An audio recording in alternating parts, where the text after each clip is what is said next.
السلام عليكم، ازيكم؟ عاملين ايه؟ يا رب تكونوا بخير. كل سنة وانتم طيبين ورمضان كريم. النهاردة حابة اعمل معاكم بقى ايه اكلة حلوة قوي قوي. يعني اغلبيتنا بيحبوها جدا، اللازانيا. هنعملها بطريقة سهلة قوي قوي وهتعجبكم على طريقتي. هنا الاول طبعا جبت البلح وحطيته على النار. يعني حبيت اعمل بلح باللبن، انا عندي بنحبه جدا. حطيت بقى معلقتين 3 سكر كده. السكر بقى ده بتاعك انتي براحتك خالص.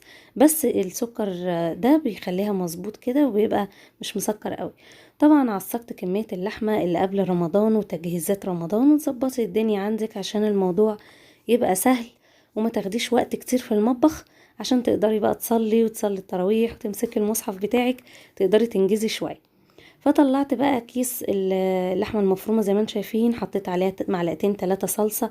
لازم اللازانيا اللحمه المفرومه بتاعتها تبقى جوسي خالص كده وفيها صلصه كتير، ومش ناشفه كده اللحمه المفرومه زي ما انتم شايفين كده. واديتها طبعا شويه ميه، نص كوبايه او كوبايه ميه، مع ان اللحمه متعصجه. لا، اديها الميه والصلصه، وحطي بقى فلفل الوان. ظبطي بقى اللحمه المفرومه بتاعتك زي ما انت عايزه. هنعمل هنا البشاميل اللي حطيت دول حوالي 4 معالق كده زبده كبار، وعليهم برضو 4 معالق دقيق. هنبتدي بقى نقلبهم يبقوا الاتنين بمعدل واحد، يعني تحس انها ايه، سايبه معاكي كده مش مكلكعه، او الدقيق اكتر من الزبده. خليهم الاتنين يكونوا قد بعض. نبتدي نقلب كده، نحمر الدقيق شوية بشوية. بصوا بقى كله هي مش متكلكعة ولا قفشة خالص. نبتدي ننزل بقى باللبن، تنزلي بيه بارد خالص عادي، تفككيها كده، تفضل ايدك على طول تقلب، ما تفصلش خالص. طول ما انت بتنزلي اللبن تفضلي تقلبي علشان البشاميل ما يكلكعش معاكي خالص. هقعد اقلب اقلب زي ما انت شايفين كده. ظبطي الدنيا، وهو ده القوام اللي احنا عايزينه. احنا مش عايزين البشاميل بتاع اللازانيا ولا منه تقيل ولا خفيف، مظبوط.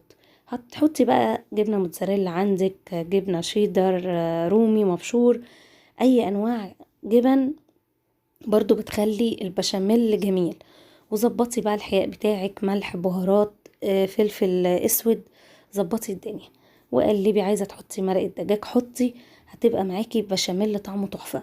نجهز بقى الطبقات بتاعة اللازانيا بتاعتنا. جبت البايركس بتاعي، وحطيت بقى، تحطي طبقة من البشاميل زي ما انتم شايفين كده. غلفي البايركس بتاعك بالبشاميل، وتجيبي بقى شرايح اللازانيا تنزلي بيها هي زي ما هي نية. انا عايزه اقول لكم ان دي نوع الملكة. اللازانيا طبعا معروف ان في انواع بتكون غالية جدا جدا. مش معنى كلمة لازانيا ان هي هتبقى بقى دي وجبة غالية جدا فمش هنعرف نعملها. لا، بأقل التكلفة هنعملها. الملكة سعرها مش غالي على فكرة.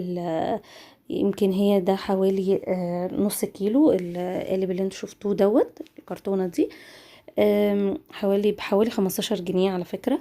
ما هيش غالية خالص. بتاخد البايركس دوت، هتعملوها وهتبقى حلوة جدا.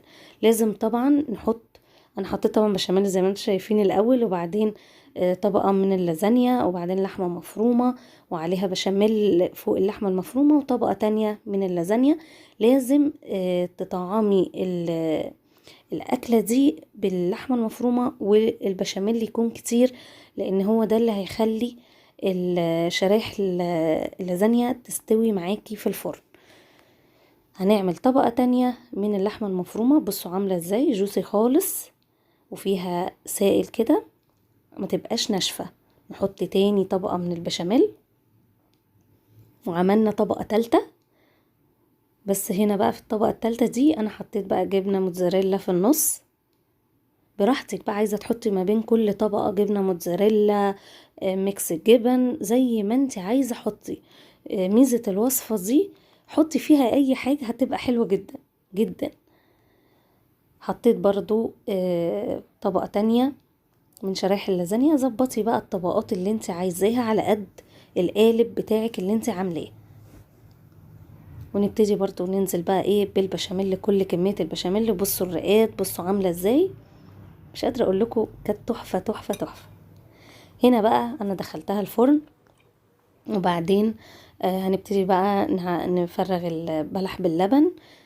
طبعا البلح باللبن حاجة كده جميلة، مش قادرة اقول لكم، حاجة تحفة، طعمه حلو جدا. حابين تضربوه في الخلاط بعد ما طبعا ما خد غلوة معاكي وحطيتي اللبن وكله، برضو بيبقى حلو جدا. وتصفيه بالمصفى تشربي احلى بلح باللبن.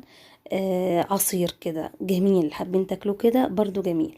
عملت برضو عصير برتقان، طبعا ده تحفة. انا جبت كمية كده وعملتها وشلتها في الفريزر. من الحاجات الحلوة جدا البرتقان بالجزر ده، تحفة بجد يا جماعة. استغلوا ان هو لسه موجود، واللي ما عملش يعمل.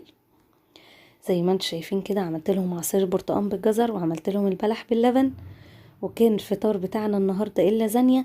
وعملت جنب اللازانيا عملت لهم صينيه جلاش باللحمه المفرومه، عملتها معاكم قبل كده في القناه. بس النهارده علشان بقى الاكله الرئيسيه بتاعتنا هي اللازانيا، هي اللي انا حبيت اوريكم طريقتي فيها وبعملها ازاي. بأسهل طريقة ممكن تعمليها زي ما أنا عملتها كده معاكي. كل حاجة تكون عندك جاهزة، اللحمة المفرومة عندك في الفريزر، هتطلعيها وتجيبي شرايح اللازانيا وعلى طول البشاميل وتعملي أحلى لازانيا. أتمنى أن يكون الفيديو عجبكم، ما تنسوش اللايك والاشتراك. والسلام عليكم ورحمة الله وبركاته.